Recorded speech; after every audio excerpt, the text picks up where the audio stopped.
in your method is such that you're, breaking a lot of old habits that a lot of us have. And from our vast experience, we sometimes can't help ourselves to want to bring value to the table quickly.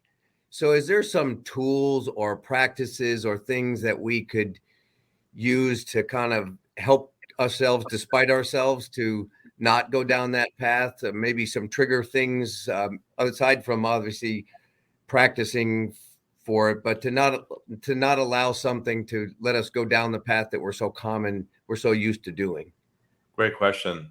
And I think the simplest way to begin this shift away from your old habits is a picture, a visual picture of you wearing a doctor's smock and a name tag, and behind you it has a certificate from wherever, and you're a doctor and you're talking to a patient.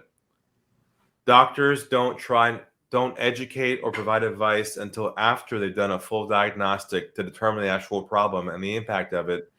And then they write a treatment plan, a plan of how to fix it. They don't try and fix it because you can't fix it on the first visit. Then, of course, the patient goes and pays the doctor for his time, not for solving the problem, but for just diagnosing it and laying out a roadmap of how to fix it. I think if you just think about that model, think about that process and that picture of yourself, that will then force you and make you aware not to insert, quote, value, information, education, premature to that process occurring. Does that make sense?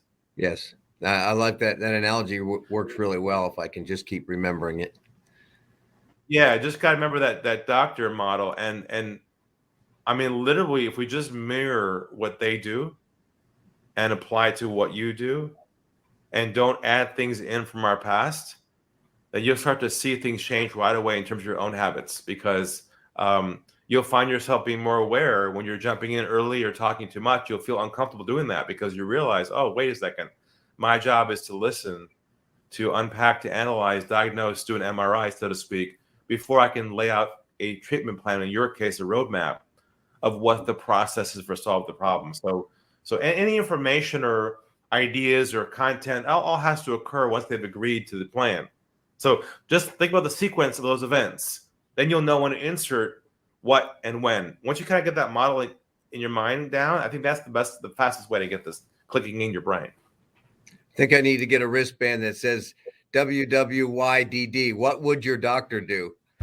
Yeah, exactly. Yeah, exactly. Just keep pulling it. Remind yourself. That's like my sister used to take these airplane flights because she was afraid of flights, and they have a little rubber band. They said, just always pull the rubber band and remember, you're going to be okay. You're going to be okay. Thank you. All right. Good to see you, Thomas.